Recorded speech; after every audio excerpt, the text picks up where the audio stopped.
Bueno, buenas tardes. Estamos ya en la segunda sesión de esta sexta jornada sobre el Risco Caído y los espacios sagrados de montaña. Este año es un poquito más corta que otros años, porque tenemos otra serie de eventos también, pero que también hemos querido concentrar con personas, digamos, que nos van a hacer unas aportaciones muy ricas al proyecto del Risco Caído en su conjunto. Yo les decía ayer que a lo largo de estas 6 jornadas han pasado por aquí por un elenco muy importante de investigadoras e investigadoras de talla mundial en muy distintos terrenos, ¿no?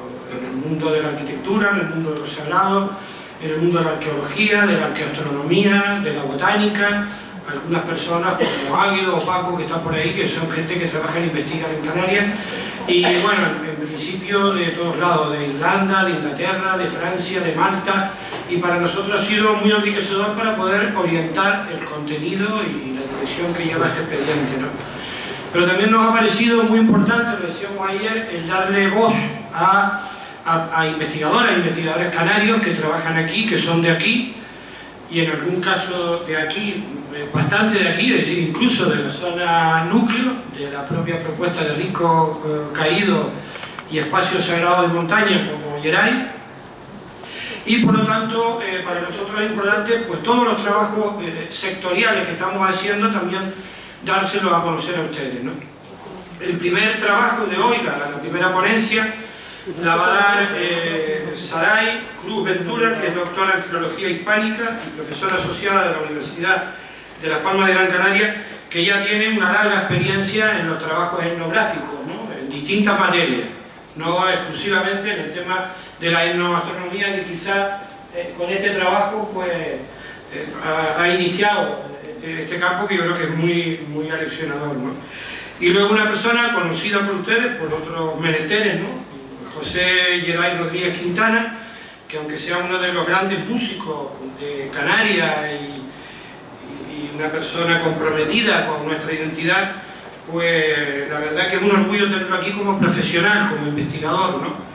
Como doctor en Filología Hispánica, profesor titular de la Universidad de Las Palmas de Gran Canaria y recientemente pues incluido en la Academia Canaria de la Lengua, ¿no? Yo creo que bueno, es una persona que va extendiendo nuestra cultura, nuestra identidad, yo creo que a casi todos los rincones del mundo, pero que aquí en su terruño oscuro, como dice él, de ese barranco hondo, de ese ámbito del Risco Caído y los espacios sagrados de montaña, donde tiene sus raíces, pues también son las aportaciones que nos va a hacer hoy en esta conferencia, ¿no? Decir que para nosotros esto ha sido una parte muy importante de este trabajo, donde el tema de la astronomía tiene un papel fundamental dentro de la construcción del expediente. Yo quisiera citar aquí a Juan Antonio Belmonte, que no solamente ha sido un pionero en los trabajos de arqueoastronomía en Canarias, sino también en el estudio de las personas mayores, de todo lo que ha sido y sigue siendo esa pervivencia del mundo del conocimiento celeste por parte de nuestras personas mayores. Yo soy arqueólogo, yo siempre he dicho que las piedras y los huesos pues no se mueren, están ahí. Sin embargo, cada vez que se muere una persona mayor de nuestro terruño, se va con esa persona una enciclopedia abierta que desgraciadamente se va a morir. Y además que en estas últimas décadas es donde se produce el cortocircuito de esa transmisión de la memoria muy importante. Por lo tanto, para nosotros, todo lo que es ese cielo, que nos ha acompañado siempre, en todos los tiempos y en todos los espacios, también está muy arraigado a nuestras personas mayores.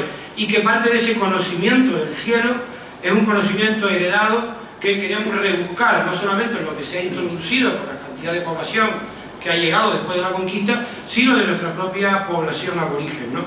Y el otro tema, que también van a tratar ellos, es el tema de la sacralidad, de lo sagrado. Yo les comentaba ayer que una parte importante de este proyecto es los espacios sagrados de montaña de los aborígenes, y es importante rastrear cómo se fue desacralizando y se fue aculturizando ese espacio.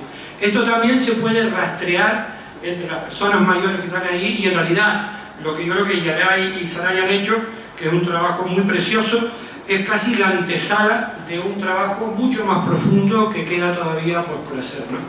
Y sin más, pues le dejo la palabra a ella. Muchas gracias, Pepe, por la presentación que nos has hecho. Bueno, buenas tardes a todos. Me gustaría, ¿no? Ya hemos hablado, empezar esta intervención agradeciendo, como dice el refrán, es de bien nacido ser agradecido. Agradeciendo pues a José de León, a Pepe, la labor de coordinación y supervisión que ha llevado en este proyecto, junto también a José González Navarro, y también a nuestra transliteradora que nos ha ayudado pues con toda la transliteración de estos materiales, y por supuesto a Yeray, ¿no?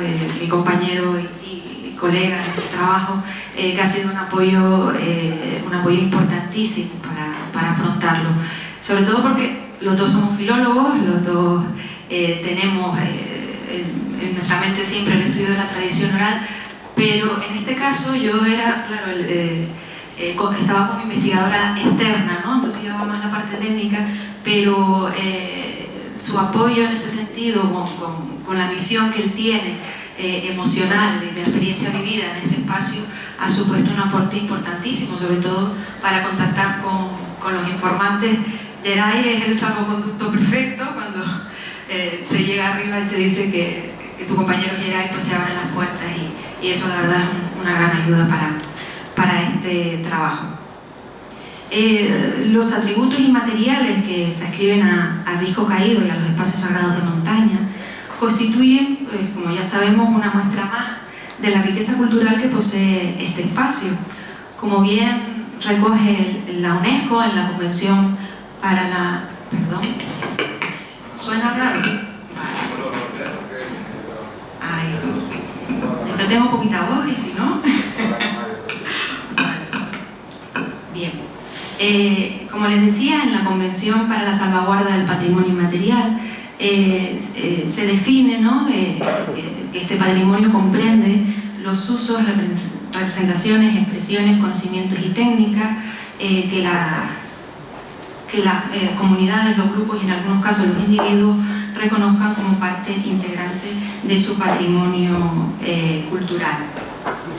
Dentro de los ámbitos que la UNESCO considera como parte integradora del patrimonio inmaterial, cobran especial interés aquellos aspectos, aquellas tradiciones que tienen que ver con la oralidad, sobre todo porque son fundamentales para la transmisión de saberes y para la constitución de los valores sociales y culturales, y sobre todo pues para la configuración de la memoria colectiva. El trabajo que aquí presentamos hoy ha sido impulsado por el Cabildo de Gran Canaria y también cuenta con el apoyo institucional de la Universidad de Las Palmas de Gran Canaria. Supone un primer acercamiento, como bien decía Pepe, al estudio de las expresiones que conforman el patrimonio oral del bien propuesto, ¿no? El objetivo que nos marcamos desde un principio era el de documentar, salvaguardar y difundir la memoria oral del ámbito Risco Caído de los espacios sagrados de montaña, como un vehículo esencial para poner en valor el acervo cultural de estos municipios. En este marco, el estudio de la tradición oral se ha abordado teniendo en cuenta la relación del ser humano con el paisaje, todo ello englobado pues, en el complejo mundo del patrimonio inmaterial, ¿no? Y teniendo en cuenta este marco, pues abordamos esos dos ejes, ¿no? El conocimiento celeste y la religiosidad y espiritualidad popular. Las hipótesis de la que partimos es, por supuesto, la existencia de una correlación entre la riqueza de la cultura material que guarda el área y el patrimonio inmaterial de las personas que son nativas de este espacio. Y por el otro lado, la situación de aislamiento y el alto nivel de autonomía del ámbito podía suponer a priori que estemos ante uno de los espacios de nuestra isla de mayor conservación de todas estas tradiciones, sobre todo con diferencia, ¿no?, a otras áreas de Gran Canaria más influenciadas por todas las transformaciones sociales y económicas. La aplicación del trabajo de campo pues lleva una serie de planes, ¿no?, para abordarlo, sobre todo pues para conseguir los objetivos, ¿no? Entre ellos la subcategorización de los ejes temáticos, la zonificación, selección y características de los informantes, los medios de obtención de materiales y la edición y catalogación los materiales. Para poder abordar el conocimiento desde la perspectiva de la tradición oral, que es desde esa disciplina, ¿no?, donde lo hemos abordado, es necesario establecer qué entendemos por manifestaciones orales, ¿no? Para eso nos basamos en la definición que da del ámbito tradiciones y expresiones orales en la Convención de la UNESCO del año 2003 y también el Plan Nacional para la Salvaguarda del Patrimonio Inmaterial, ¿no? En función de eso, pues, establecimos esos subgrupos, esas subcategorías dentro de cada uno de los ejes. También fue necesario, pues, delimitar el área de trabajo, ¿no? El trabajo de campo se realizó el año pasado, entre abril de 2017 y diciembre del mismo año, ¿no? Entonces se establecieron primero la zona, vamos a llamarle zona 1, zona 0, ¿no?, la zona más cercana a Risco Caído, luego la zona 2, que es la zona más hacia el este, la 3, que son las poblaciones más orientadas hacia el oeste, y por último la zona 4, ¿no?, la zona ya más al sur. La muestra de los informantes, haciendo un total de 36 personas, 20 hombres y 16 mujeres, todos ellos de formación básica y con edades comprendidas entre los 65 y 97 años. Teniendo en cuenta los ejes temáticos que vamos a abordar, pues era necesario buscar a los informantes ideales, y por supuesto son aquellos que tienen relación con oficios vinculados al conocimiento del cielo y a la religiosidad popular. Por eso se entrevistó a arrieros, a pastores, a personas que habían desarrollado oficios del bosque, y también, pues, a santiguadores, curanderos y personas vinculadas a la iglesia, ¿no? Se obtuvo un corpus total de 43 horas de grabación a través de entrevistas semidirigidas, de las cuales, después de un trabajo complejo, se estuvieron extrayendo los audios referidos, ¿no?, a cada uno de los ejes temáticos y a cada una de las subcategorías que habíamos establecido. Pero también las entrevistas semidirigidas, pues, dan pie a que aparezcan otros temas también muy interesantes, como los que tenemos aquí, ¿no?, despoblamiento y comunidad, leyendas prehispánicas, mundo de la mujer, relatos de oficio, los relatos de Risco Caído, romances, décimas y cantos, ¿no? Un total de 51 extractos de lo más importante. En cuanto al conocimiento celeste, ya vamos a hablar ahora un poquito de los resultados que hemos ido obteniendo. Como sabemos, en el pasado, los saberes relacionados con el conocimiento celeste se convertían en un instrumento indispensable para el desarrollo de las labores del campo y la vida cotidiana. A falta de medios tecnológicos, que hoy estamos desbordados, ¿no?, de medios tecnológicos, la observación de indicios o señas relacionados con la bóveda celeste generaba una serie de pronósticos que condicionaban el ciclo del trabajo. En nuestro archipiélago, como bien sabemos, hasta la llegada del boom turístico, que es muy reciente, ¿no?, en los años 70 del siglo XX, la agricultura y la ganadería constituían los principales recursos de subsistencia de la población isleña. De ahí que esa costumbre de pronosticar el tiempo atmosférico, pues, siga tan presente, ¿no?, en la población. La importancia que poseían estas prácticas también para los canarios se refleja también en nuestra modalidad de habla, ¿no? Como por ejemplo en el amplio refranero que es vinculado, ¿no?, a este conocimiento celeste. Sin embargo, los trabajos que hay hasta ahora sobre el conocimiento celeste relacionado con los saberes tradicionales del campesinado en Canarias no son muchos. Sobre todo, pues, cabe destacar los trabajos de Juan Antonio Belmonte con referencia a esto, y por citar algunos de estos trabajos muy interesantes, muy rigurosos, tenemos el cielo de los magos, ¿no?, de 2001. Los trabajos de Belmonte han sido claves para poder realizar este trabajo, porque a través de análisis comparativos entre nuestros resultados y los que ha ido obteniendo Belmonte, hemos podido ver características comunes al resto de las islas, pero también algunas peculiaridades propias de la comarca. En el siguiente cuadro, pues, podemos ver los cuerpos celestes y asterismos principales de los que hemos recopilado información. A la izquierda los nombres con los que se conoce popularmente, a la derecha pues el nombre científico, y si lo utilizaban para predicción meteorológica o para fijación horaria. Si nos fijamos, Venus como lucero vespertino y la Luna son los indicadores principales de predicciones meteorológicas, ¿no? Y las cabritas, cabrillas o ganado, que son las Pléyades o el arado, la cinta de Espada de Orión, o el Sol con sus proyecciones de sombra y el lucero de la mañana, se utilizaban más para la fijación horaria, ¿no? Sobre la Saharita, pocos datos hemos encontrado. Yo creo que esto ya, como bien afirmaba el monte, sobre todo muy característico de la aldea de San Nicolás, y el Camino de Santiago pues simplemente lo describen, pero no lo asocian a ninguna de las predicciones meteorológicas o la fijación horaria. Como decíamos, la estrella de Venus es uno de los indicadores a los que se refieren los informantes cuando hablamos de pronosticar los buenos tiempos, la lluvia. Es el primer astro normalmente que nombran cuando se les pregunta si se guiaban por el cielo para saber cuándo venía un buen tiempo, ¿no? Y ahora pues quiero ponerles, porque los verdaderos protagonistas son ellos, ¿no? A nuestros informantes, ¿no? Cómo nos cuentan ellos todo ese conocimiento. Vamos a escucharlo de la voz de un arriero y de la voz de un pastor. ¿Por qué de un arriero y de un pastor?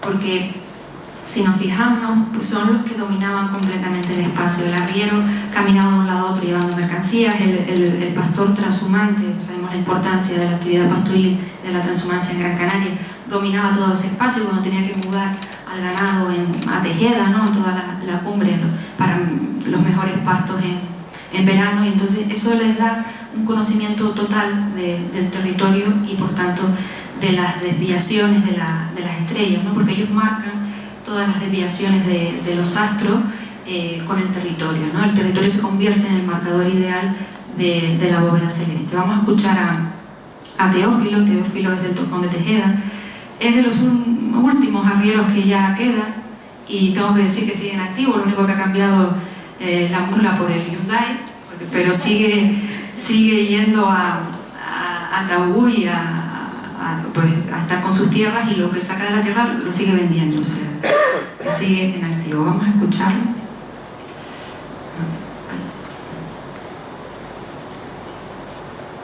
No sé por qué. Esta es la zona. Algo está pasando ahí. Eso se llama caidero de la boya, acá arriba, caidero de la boya. Cuando la estrella Venus asoma por ahí, el año es ruin.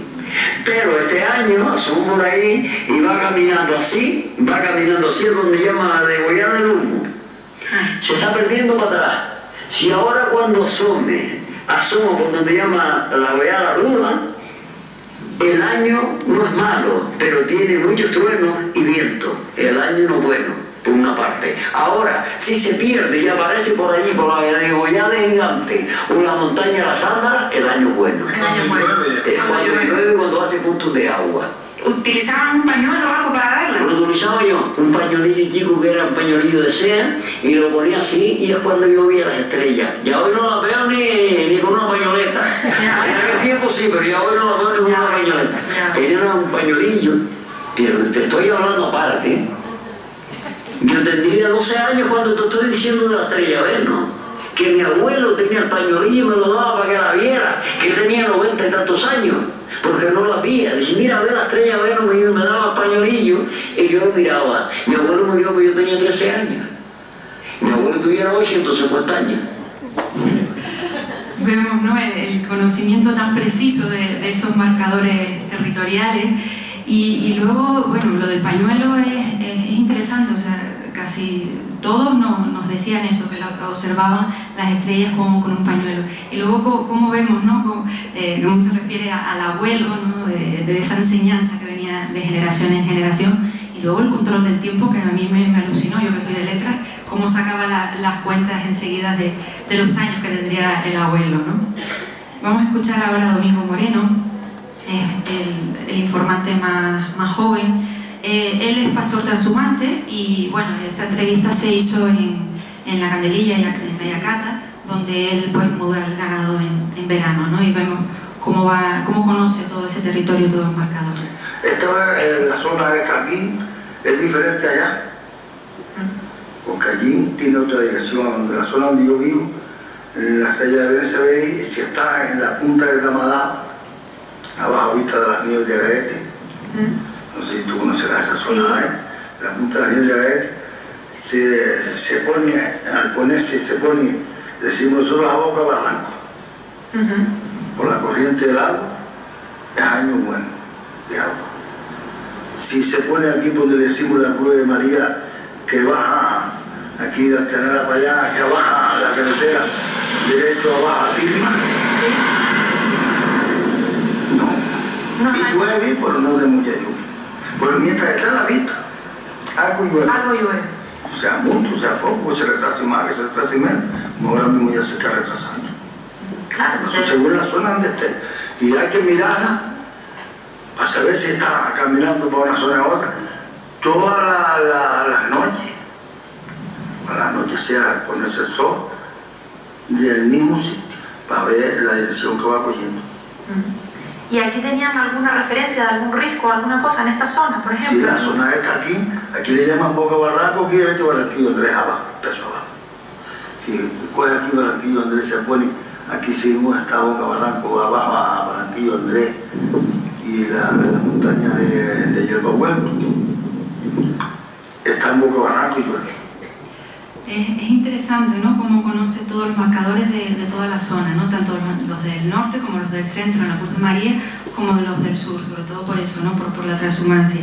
Y a mí me llama mucho la atención la estrecha relación también que establece, no solo él, sino varios informantes, entre la bóveda celeste y los marcadores territoriales que conllevan a que busquen una explicación de la posición de Venus en Boca Barranco, un canalismo precioso que es la desembocadura del barranco, con la fuerza del agua del barranco. Si se fijan, dice, al ponerse por donde decimos nosotros a Boca Barranco, por la corriente del agua, es año bueno de agua. O sea, cómo establecen esa relación entre el cielo y el territorio, ¿no? En la siguiente diapositiva vemos todos esos marcadores territoriales que ellos denominan puntos de agua o puntos de lluvia, como se escuchó de Teófilo, dependiendo de los puntos de observación del que se trate, ¿no? Pues ahí hemos ido recopilando todos esos puntos, porque sí es cierto que casi todos los informantes coinciden que cuando la estrella Venus se ve más al poniente, coincidiendo con las zonas de Boca Barranco, es cuando más llueve, ¿no? Sobre los periodos de observación, ellos normalmente nos dicen que observaban durante todo el año, pero que la observación cuando llegaba la época de otoño se intensificaba para saber cómo iba a venir ese año. Como veíamos, también la luna era muy importante para el campesinado canario, ¿no? Y no solo para el campesinado canario, también como afirma Belmonte y Sanz de Lara, la relación entre la lluvia y la luna está presente en numerosas culturas. Vamos a escuchar ahora un audio de Heraclio González, que hace referencia pues, a las distintas fases de la luna con relación a las temporadas de lluvia. La guía del tiempo se nota, por ejemplo, en la luna, y si la luna, por ejemplo, empezaba lloviendo, pues a lo mejor hasta no pasaba el cuarto creciente, no se aclaraba. Si está lloviendo está un cuarto creciente. Cuarto creciente va a estar no sé con el tipo humano. Ese es el sistema. ¿Y si no llueve en ese cuarto creciente? Pues llueve después a rebozo luna, que el rebozo luna llamamos cuando la luna se llena. Ese es redondo. Aquí también, bueno, aquí puedo hablar más de esto mi compañera Yeray, del uso también del lenguaje literario, ¿no?, ese rebozo de luna. Buenas tardes a todos, muchísimas gracias por su presencia y por la posibilidad de compartir con ustedes esta tarde sobre estas cosas que nos apasionan tanto, ¿verdad? Efectivamente, como decía Saray, y como también decía de alguna manera antes Pepe, esto no es sino el pórtico de lo que se puede llegar a hacer, y como pasa en cualquier trabajo de investigación, en cualquier acercamiento, una puerta acaba abriendo muchas, ¿no? Y una de ellas sin duda es la que tiene que ver con el lenguaje. El lenguaje, evidentemente, nuestra condición de filólogo nos lleva rápidamente a la interpretación de la tradición oral en clave del lenguaje, que al fin y al cabo es con lo que se construye esa tradición oral. Y bueno, pues percibimos evidentemente, como era de esperar, esa apropiación del mundo a través del lenguaje que hacen nuestros informantes, ¿no?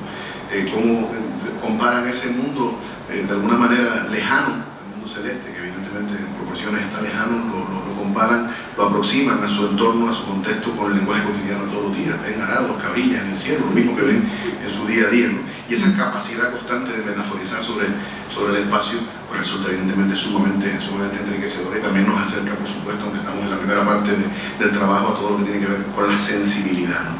Por ejemplo, eso de que la luna rebose, ¿no? De un lirismo, como ustedes imaginarán, hermoso, ¿no? Rebosa tanto que al día siguiente ya tiene menos, ¿no? Como pasa con la luna llena, ¿no? Sucede así.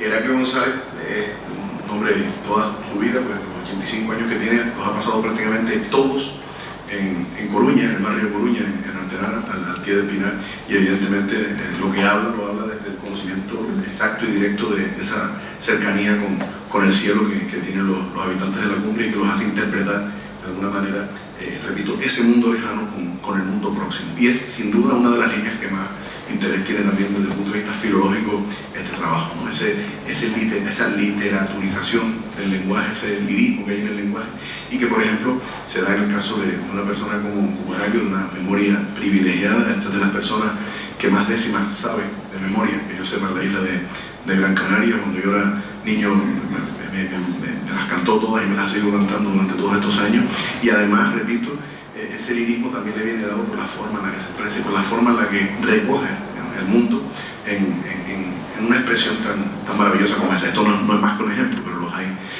en otras partes de las transcripciones y en otras partes de las entrevistas. Sí, así es. Pues siguiendo un poquito con la luna, también es interesante la observación que hacen los informantes, los habitantes de la comarca, y no solo de la comarca, sino también del resto de las islas, la observación de los cuernos, arcos, revolones o pendones, todas esas palabras que utilizan, ¿no?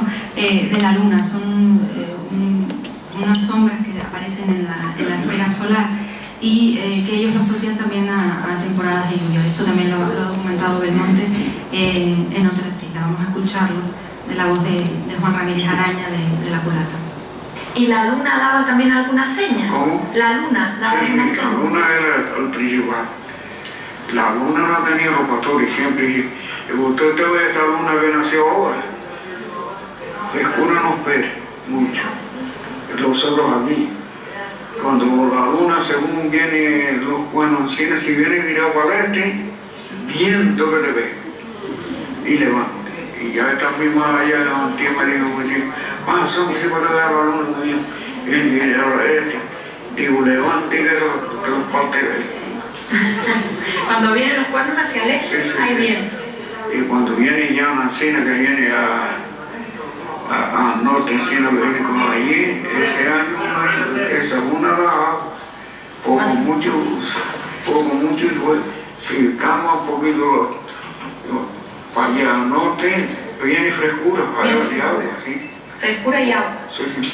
Poco, mucho, algo, y mi madre como era pastora, y los pastores siempre tenían mucha experiencia con la luna. Vemos eso, ¿no? Como la experiencia les dice que si los arcos se sitúan hacia el norte llueve, si se sitúan hacia el este trae sequía, y algunos pues también, como en el caso de Juan Ramírez, si se observan dirección este y sur, pues pronosticar vientos fuertes, ¿no? La luna también se utilizaba, ellos también observaban la influencia también que ejercían las plantas en los animales y en las personas, ¿no? Sobre todo en las mujeres para los periodos de menstruación o de gestación, ¿no? Por eso las parteras también tenían que estar muy atentas siempre a la luna, si no se les juntaba el trabajo. Con referencia a los astros por los que se guiaban para la fijación horaria, de noche se fijaban los relojes celestes, eran las cabrillas y el arado, como bien dijo Yeray, ¿no? Por esa asociación, con esa metáfora, ¿no? De esta manera que hacían pues, con las formas de estos asterismos, ¿no? Las Pléyades siempre las definen como un ganadito chiquitito, ¿no? de cabritas, y el arado pues con la forma que tiene el arado y el timón. Vamos a escuchar cómo se fijaban en estas estrellas para en la noche fijar la hora. Vamos a escuchar a Marcos Sarmiento. Marcos Sarmiento lo van a escuchar y no van a creer la edad que tiene, aunque esté ahí. Además está por aquí, está ahí sentado, y si lo tienen al lado y a lo mejor no saben la edad que tiene. Vamos a escuchar.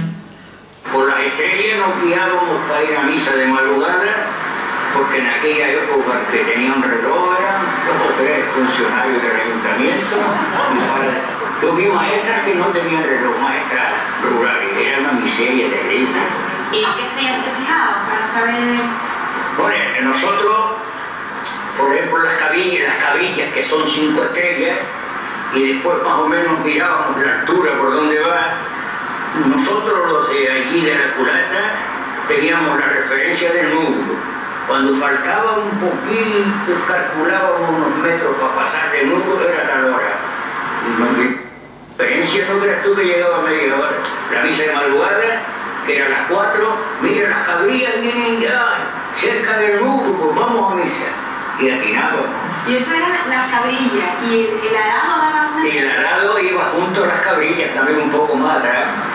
Había que cronometrar, más o menos. Mira, las cabrillas ya les falta poquito, un par de metros para pasar por encima del nudo. Y el arado tiene 2 o 3 metros por detrás de la cabrilla. Y ya, pero entonces el arado indicaba otra hora. Exactamente, sí, nosotros. Y después seguía hasta que se ponían las cabrillas y el arado. Y seguíamos siempre calculando la hora. Y las cabrillas y el arado eran las 2 señas principales que teníamos para la misa de madrugada. Pero tenía otra cosa que había que entenderla entre ellos. No siempre era la misma hora calculando la distancia que tenían las cabrillas para pasar por el ventalle. En el invierno era o más metros retirados del ventalle o menos. Vemos cómo precisaba, ¿no? y la importancia que tenían para la comunidad estas señas, ¿no? Como ellos le llaman. Tiene 97 años, está por ahí. Tiene 97 años, pero como observarán, pues no lo parece, ¿no? Además tiene su secreto que mejor no lo digo porque si no, no nos morimos ninguno de los que estamos aquí, pues, para estar así de bien. Todavía sigue yendo, ¿verdad, Marcos? Arriba a la culata a tender las tierras, o sea. Luego durante el día, bueno, también durante la noche el lucero de la mañana también era importante, ¿no? Eso, sobre todo fijaba la hora de las 6 de la mañana aproximadamente, ¿no? Pero durante el día los marcadores territoriales lo convertían en las sombras que se producían en el territorio por la luz solar, ¿no? Cada barrio, cada pequeña comunidad fijaba en el territorio pues, esas sombras, sobre todo la hora del mediodía, ¿no? Era la hora, sobre todo para saber partir el día, sobre todo teniendo en cuenta pues, todas las labores agrícolas. Incluso en Carrizal decían que para ir al colegio, ¿no? Para la salida del colegio, decían, eran las 12, está la sombra en la cueva del mediodía o la cueva de la mesa, y es hora de irse, ¿no? Y aquí también en la culata, Juan Ramírez Araña nos hace una descripción muy precisa, ¿no? de cómo utilizaban lo que ellos llaman el marco del mediodía. Y por ejemplo, para saber en el día qué hora era. Nosotros aquí, por el risco aquel, está todo marcado. En el risco aquel le dice el risco mediodía. El risco de mediodía le dicen por aquí. Sí. Apenas ahora mismo, por las sombras, mira uno en el cojón grande aquel, son las 11. Más o menos, ¿sabe? Por el huequito que hay. Usted mira el reloj suyo y por el nombre que es, son las 11. Son las 11, justo. Son las 11, sí. Por las sombras que después apenas camina para abajo, por eso le dicen el marco mediodía, son las 12. Y después a la 1, el risco aquel está recto, no hay sombra ninguna sino recto. Y en de que apenas hay apenita de sombra, que va haciendo sombra, son las 2. Y así sigue, ¿no? Marcando todos los puntos. Esa foto está sacada justo en el momento de la entrevista y ese es el marco, ¿no? Que él me señalaba. Y si se fijan fue exacto. Él me dijo que eran las 11 y efectivamente no tenía reloj, lo puedo asegurar. Estas marcas territoriales todavía siguen funcionando en muchos de los barrios. De hecho, para la dula, para controlar las horas de las aguas, todavía se utilizan las marcas solares. Sobre todo en Carrizal de Tejeda, por ejemplo, nos lo han dicho, ¿no? Luego hay otra serie de predicciones meteorológicas, como por ejemplo las cabañuelas, ¿no? Las cabañuelas se miran en determinados momentos del año. para ver cómo va a regir los tiempos a partir de esa fecha, ¿no?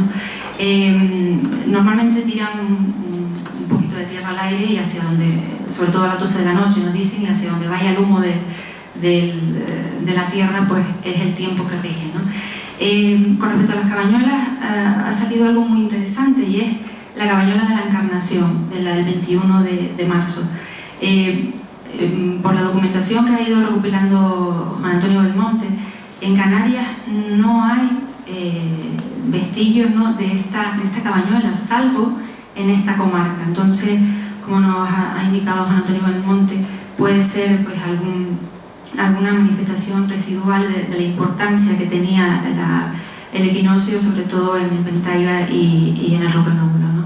También es interesante ver cómo las cabañuelas, también por la influencia de la religiosidad popular, cómo van también mudando los días, haciéndolo coincidir con la celebración del santoral, ¿no? Por eso tienen muchos los nombres de los santos, de las celebridades de los santos de esas fechas, ¿no? Luego hay otras señas también, pues las nubes, las brumas que aparecen en determinados puntos del territorio, el avistamiento de otras islas. Claro, la cumbre, pues desde la cumbre se ven muy bien las otras islas, ¿no? Y si ellos la veían claritas, como ellos lo definen, o sea, que se veía totalmente despejado, a los 3 días nos decían que llovía, ¿vale? Igual que en el Teide, el sombrerito del Teide que ellos dicen, cuando aparece una pequeña nube encima del Teide, a los 3 días también pronostica lluvia. La dirección del viento también era importante para saber si venían tiempos buenos o tiempos malos. Por ejemplo, el tiempo de vendaval o el tirajanero, ¿no? Cuando viene del sur, un tiempo malo, fuerte lluvia, de viento. Y también el trabajo de campo nos constató la observación que hacen de los animales y las plantas, ¿no? Todas las señas que dan en cuanto a las cabras, por ejemplo, decían que si se ponían a saltar o a brincar es que venía viento, al poco tiempo venía viento, ¿no? O por ejemplo, si las mareas, otra metáfora preciosa, ¿no? La temporada de celo, si se hacía con antelación, es que el año iba a venir bueno de lluvia. El conocimiento celeste, si lo estudiamos en función de la variable sexo, se puede ver ahí, ¿no?, en esos gráficos, cómo los hombres destacan por encima de las mujeres. Es normal porque, a pesar de que las mujeres también colaboraban en las labores agrícolas, siempre estaban en un segundo plano, ¿no? Y también dedicadas más a las labores domésticas.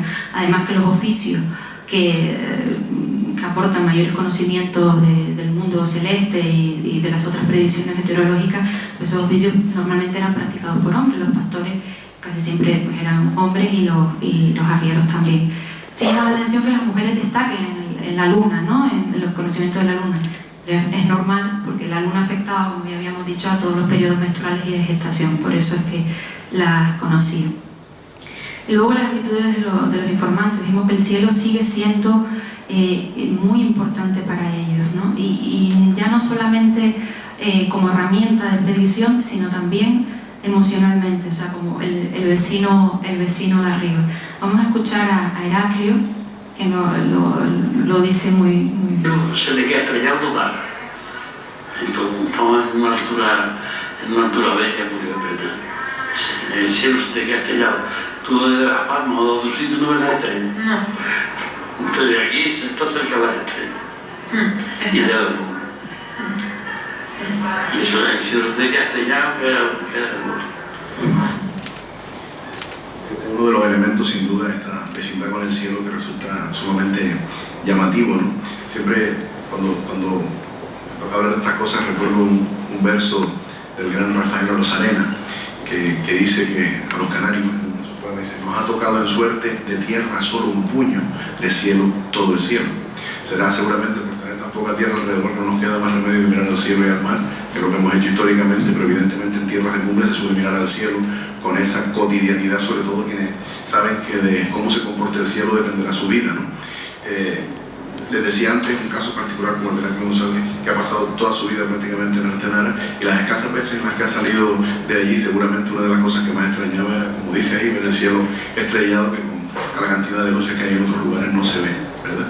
Y desde luego esa continua, digamos, relación con el cielo es verdaderamente emocionante, ¿no? Y yo creo que se asume una de las cosas que yo creo que demuestra este trabajo y todos digamos, los informantes, algunos de ellos, como han escuchado, hacen mucha referencia que efectivamente en los lugares más altos de la isla esa presencia del cielo es todavía más densa, todavía más profunda, y que evidentemente tiene que ver con eso. Y yo creo que también ese pequeño prurito de los cumbreros de decir que están más cerca del cielo que nosotros, ¿no? Y también eso, sin que sea ni mucho menos una competencia o una rivalidad, sí es un elemento curioso que se destaca, ¿no? Y ese presumir de ese cielo limpio, ese cielo lleno de estrellas, pues se convierte en algo muy valorable, muy valorado por ellos, ¿no? Y por poner un ejemplo, uno de los entrevistados que después hablaremos, Antonio Hernández, Ñigo, conocido por todos como Ñigo, el guardián de Tamadaba durante muchos años, cuando le preguntábamos, ahora ya en Casa Pastores, donde vive, ¿y aquí qué pasa? Ñigo dice, no, aquí estoy desorientado, decía. Él estaba acostumbrado a su entorno, a su contexto, a su espacio, a su pinar de Tamadaba,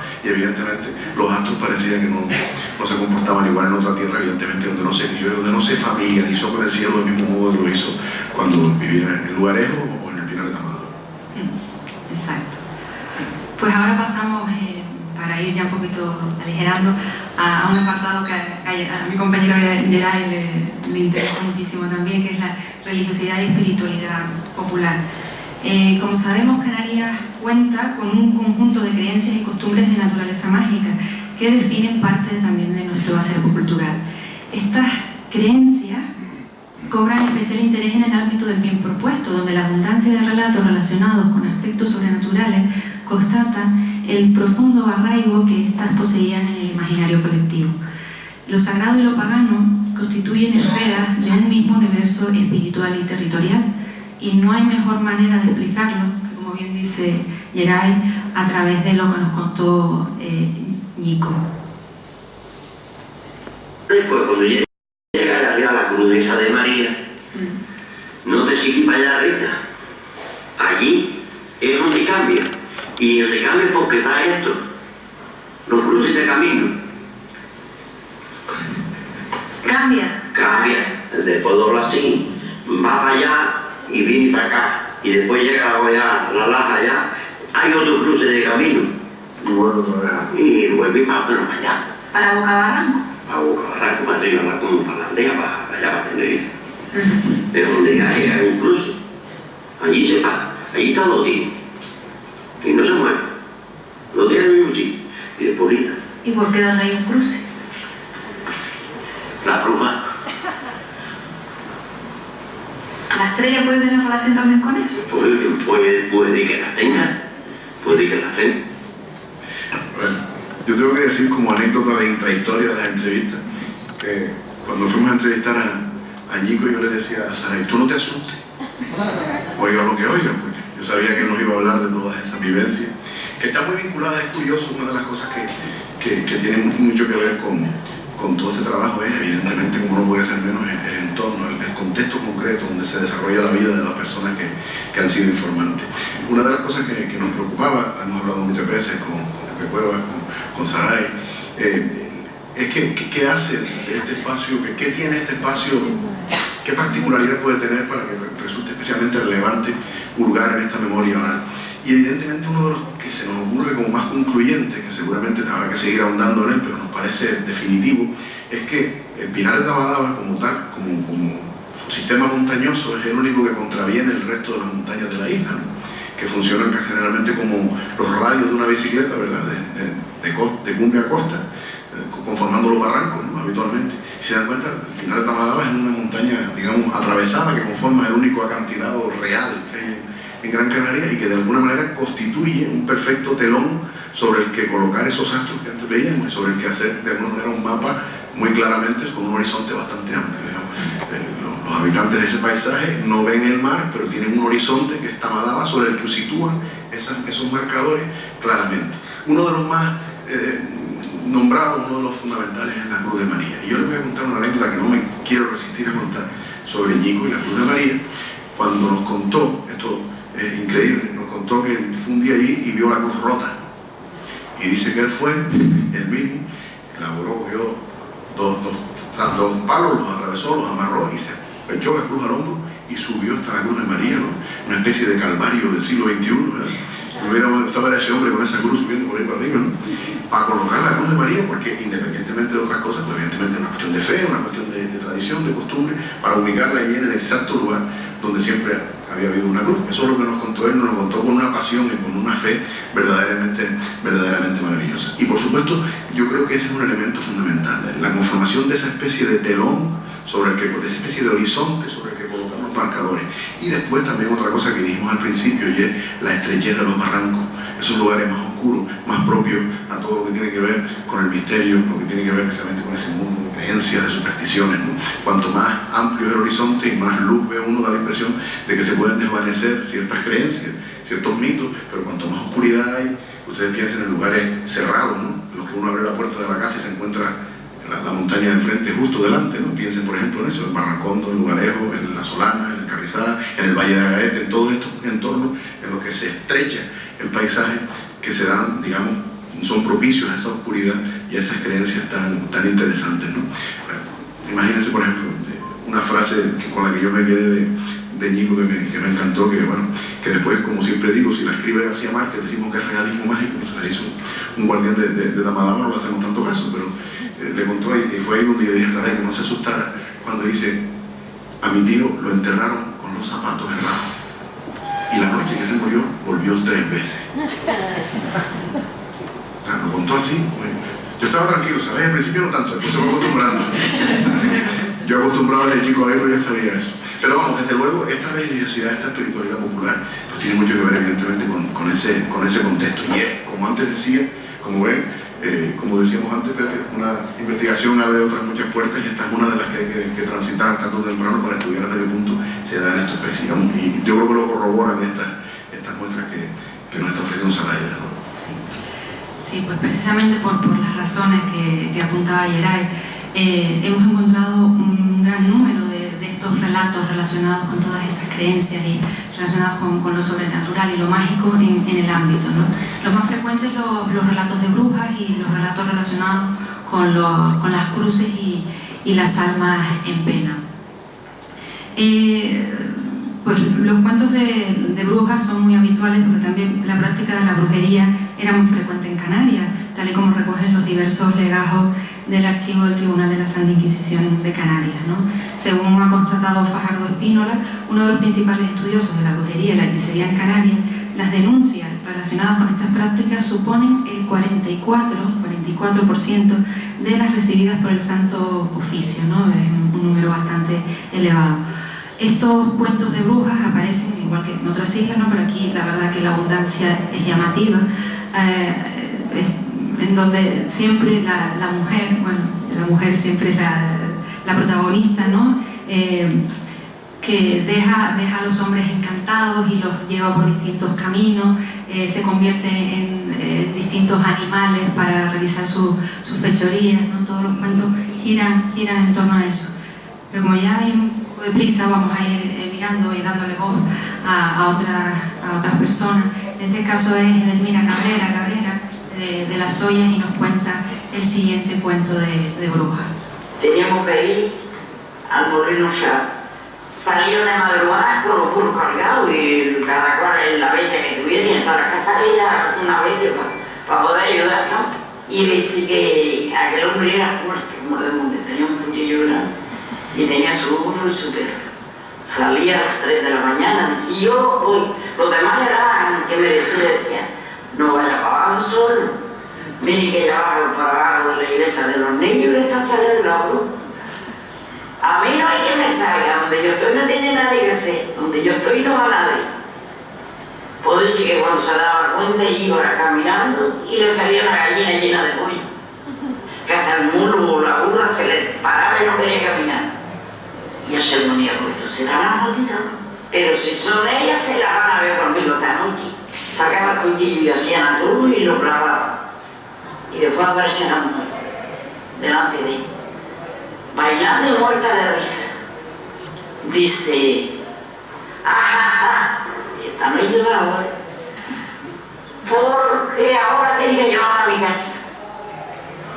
¿Cómo te voy a llevar a tu casa? Yo voy a ir a llevar a mi millo al molino y tengo que estar otra vez de madrugada arriba mis animales y mis cosas. Yo no te voy a llevar, coge tu camino, márchate por donde viniste. No, me tiene que llevar. Puede decir que no se iba de allí, dejaba la bestia amarrada en una pista allí en el camino, se la echaba al hombro y yo iba a poner la vuelta a la casa. Y nunca le decía quién era. Él veía que era la mujer, pero no sabía quién era. Si no, le decía más o menos, no le llevaba la vuelta a la casa, porque si tenía ni idea, la dejaba más atrás o más adelante.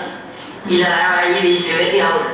Pero para que sepa que le pasó varias veces cuando él iba bajando, le decía una vuelta a los pedales por abajo de la iglesia de los niños. Pero dice que por el aire llegaba a la casa de aquella mujer. Edelmira Cabrera, Minita, es un caso muy curioso también. Ella es nativa de La Soya, de Artenara, hija del verseador Matías Cabrera, el gran poeta popular de Artenara. Y es curioso porque ella, de La Soya, como digo, se casó en Barrancondo, tiene una casa justo enfrente de Rico Caído, y además migró a Telde, o sea que tiene esa triangular su vida como tantas otras personas de la zona entre esos espacios. Y ella, como tantos otros, representa pues esa migración que hubo a algunos otros lugares de la isla. Y es curioso porque ella, igual que otros muchos informantes, igual que los que personalmente conocemos la zona por vivencias y familia, escuchamos de sus labios muchas veces que Barrancondo o Lugarejo o La Soya antes eran lugares tan poblados que uno en un momento determinado podía sentir, según dicen ellos, las conversaciones de la gente. Había un bullicio de gente tan grande, había tanta gente habitando aquellas cuevas, aquellos lugares, que se oía eso, evidentemente.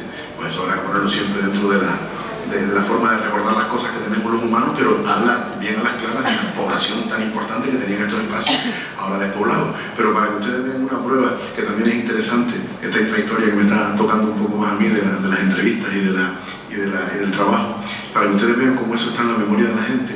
A veces entrevistamos a gente que estaba en lugares solitarios, donde ya no vive prácticamente nadie sino ellos, y cuando tenían que decir algo importante hablaban así por si acaso. Y nos llamaba mucho la atención, decía que no hay nadie a la mejor a 5 o 6 kilómetros, pero cuando era algo que afectaba a la moral de algunos vecinos, se hablaba siempre con ese tono, lo que indica evidentemente que no hace mucho que quedaban cerca oídos atentos de gente que podía enterarse de lo inapropiado. Pero desde luego conforma y habla de cómo se conformaron estos barrios tan llenos de gente, ¿no? en esas cuevas donde esas familias con gran número de hijos pues desarrollaban su vida, ¿no? Sí, donde quiera que había un agujero, si donde quiera que había un agujero había gente, ¿no? Es verdad. Y muchas veces también, bueno, el miedo, ¿no? Ya no solamente es hablar bajito, sino el miedo. Mientras hablaban, ¿no? Espera, que me erizo. O sea, y muchos decían, no, de eso mejor no hablar, de eso... Y otro detalle rápido, y que también sigue siendo otro de los trabajos pendientes, y parece que estamos aquí anotando todo lo que queda por hacer, pero es importante que en unas jornadas como esta, no solo para ver lo que se ha hecho, sino lo que se puede hacer, el estudio que hay, que hay que hacer sobre todo de esas brujas, ¿no? de un estudio de género interesante, pues nada más y nada menos que como mujeres libres.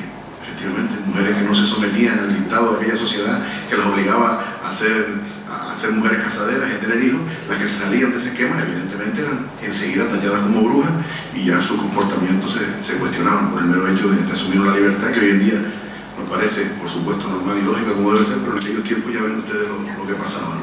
O sea que ese también es otro camino interesante que transitar. Sí, efectivamente.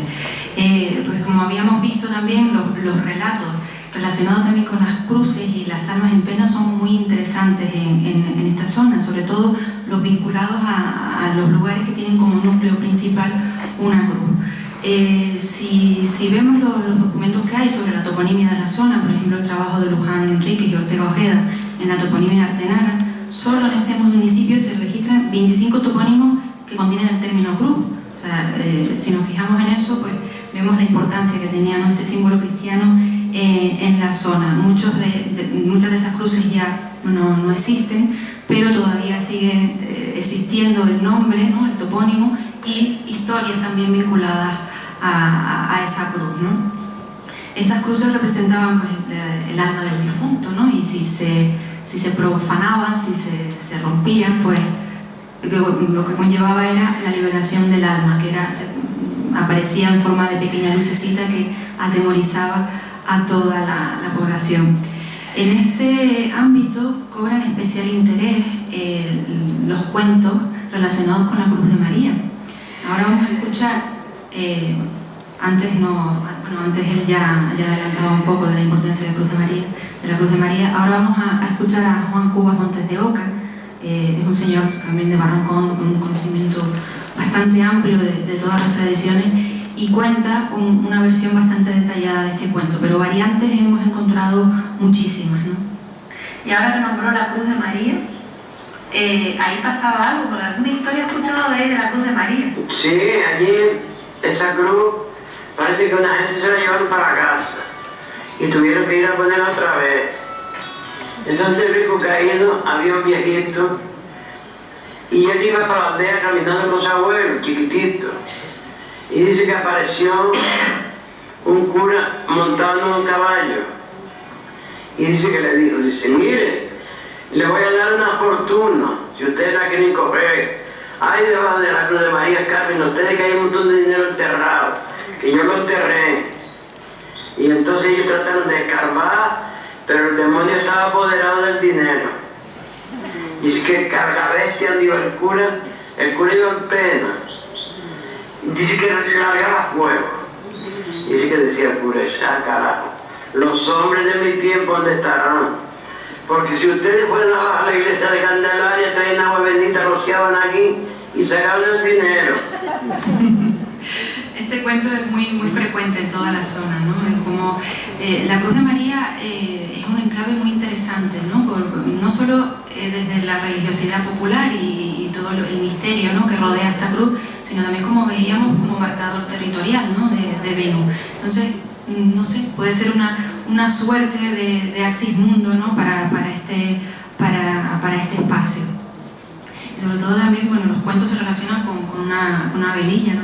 También lo has escuchado, que iba de Barranco Hondo, de Las Ollas o de Lugarejo, y se iba a posar en esa cruz. Hacía un ruido que atemorizaba a todo el mundo y todos lo relacionaban con ese cura, ¿no?, con ese cura que iba en pena por ahí. Si en la zona de Artenara la Cruz de María es la que reúne el mayor número de relatos, en la zona de Tejeda la Cruz de Timagada también, pues, es la más conocida, ¿no?, con referencia. Pues había uno que dice que en Chimagada hay una cruz. ¿En dónde? En Chimagada. ¿En Chimagada? Hay una cruz.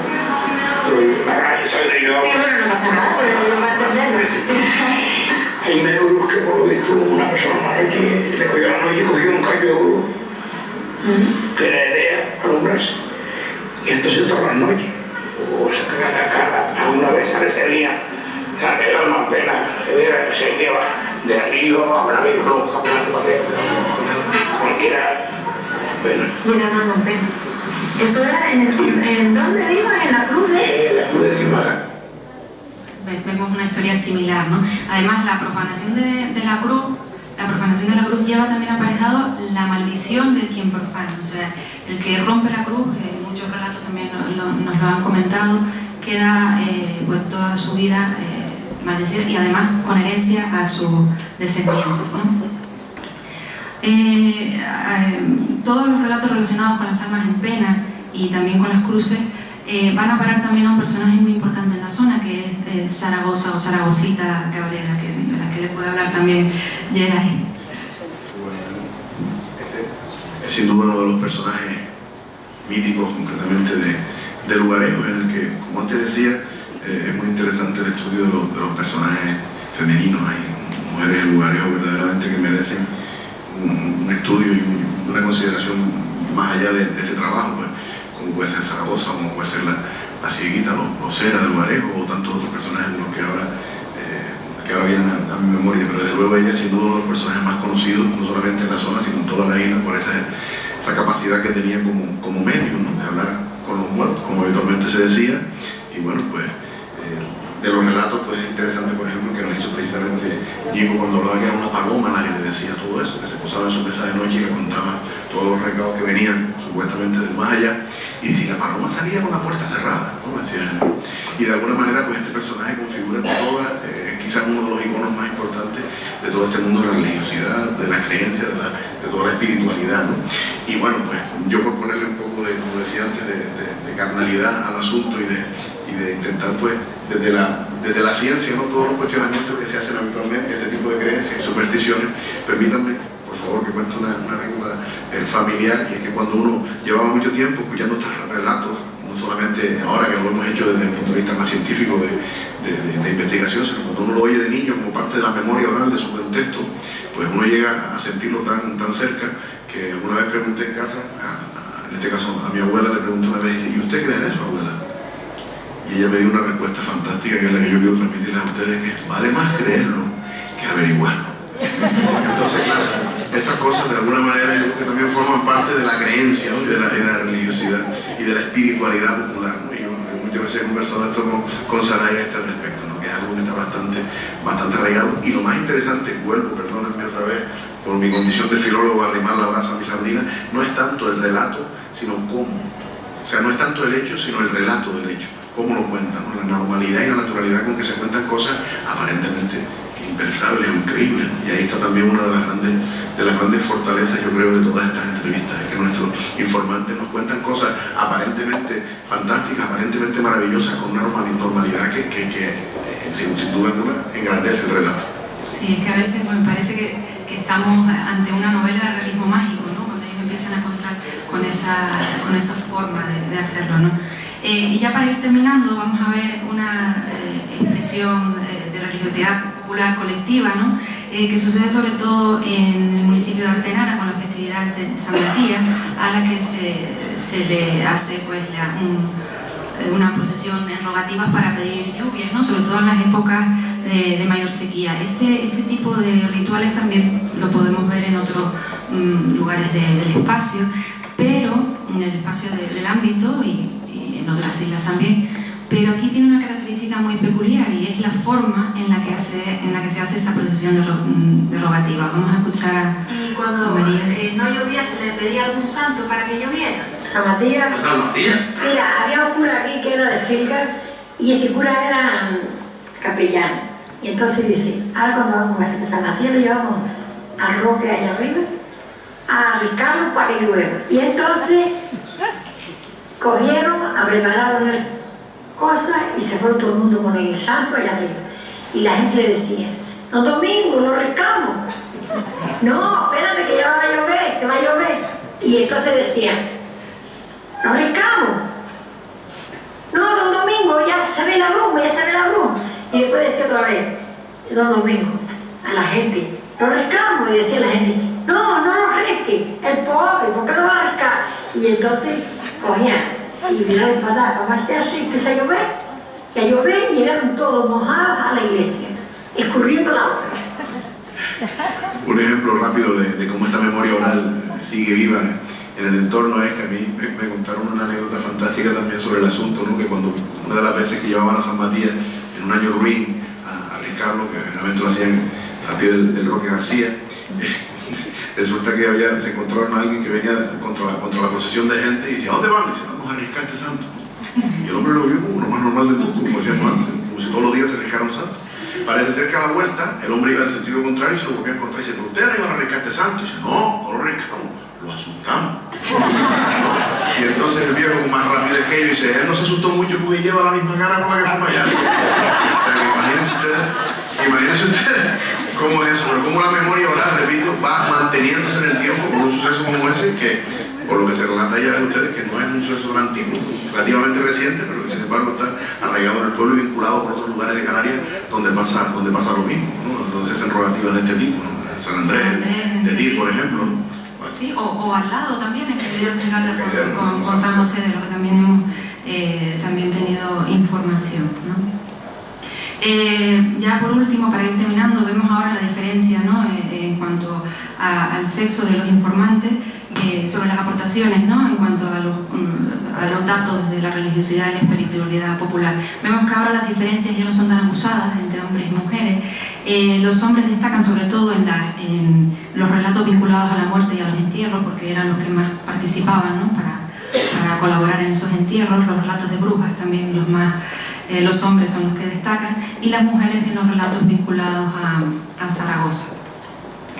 Como conclusión podemos decir que este trabajo constituye solamente un pequeño punto de partida para conocer la riqueza cultural de Risco Caído, así como para emprender investigaciones en profundidad sobre cada uno de los apartados que conforman su patrimonio intangible, sobre todo un patrimonio, como hemos visto, un territorio caracterizado por una visión del mundo fuertemente vinculada al cielo y al simbolismo. Muchas gracias.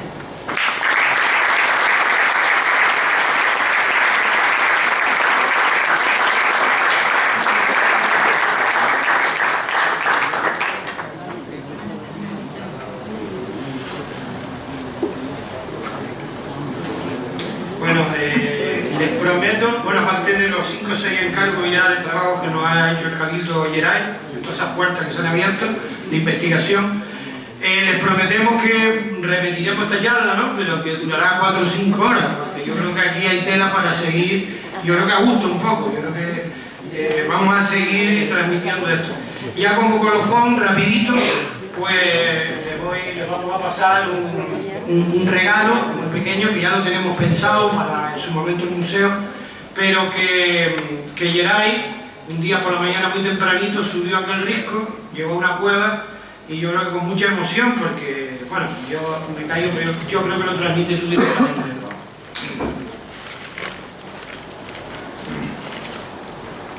Vivían los que habitaron el paisaje que hoy habito, los que hurgaron en la roca para en ella hallar el sitio donde fundar el hogar, donde abrigar a los hijos, asomaron a la vida cerca del Risco Caído.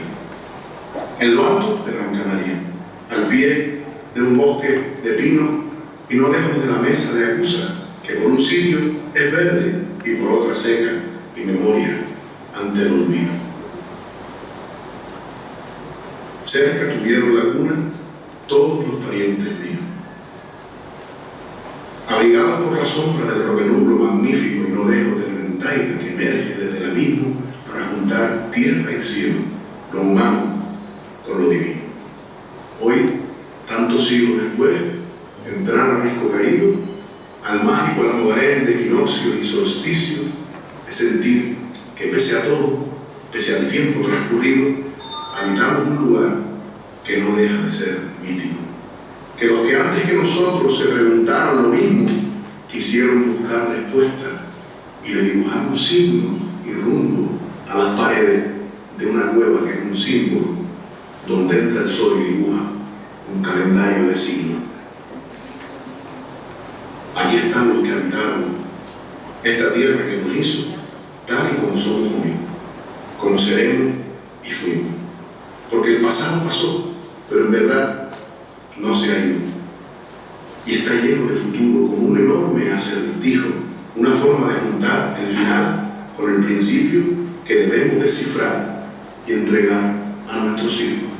Y esa encomienda no es más que el eco de un sueño escrito en las mágicas paredes de nuestro Risco Caído.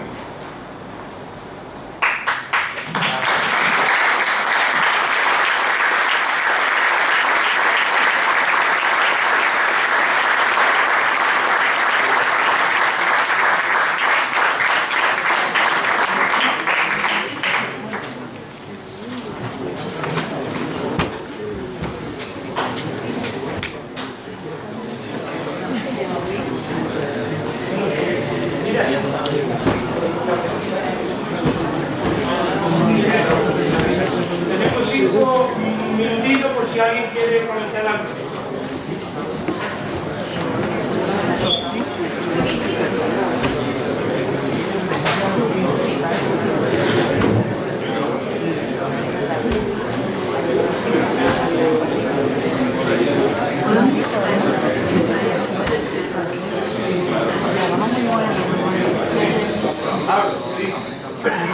Tres cosas.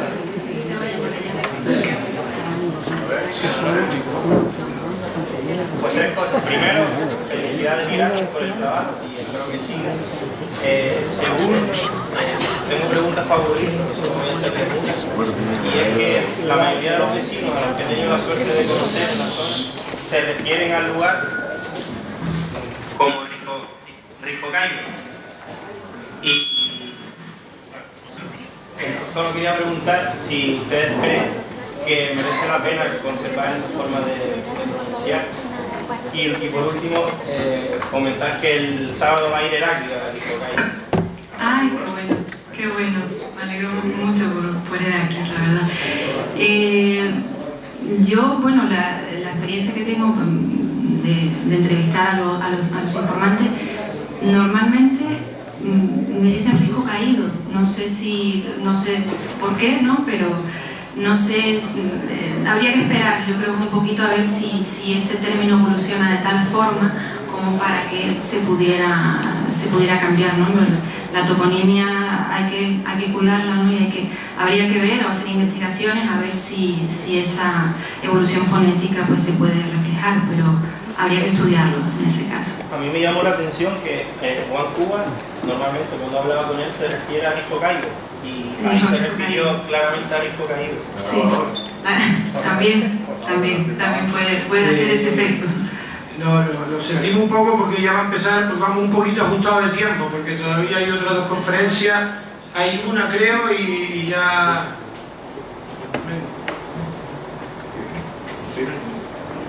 Rapidito, sí.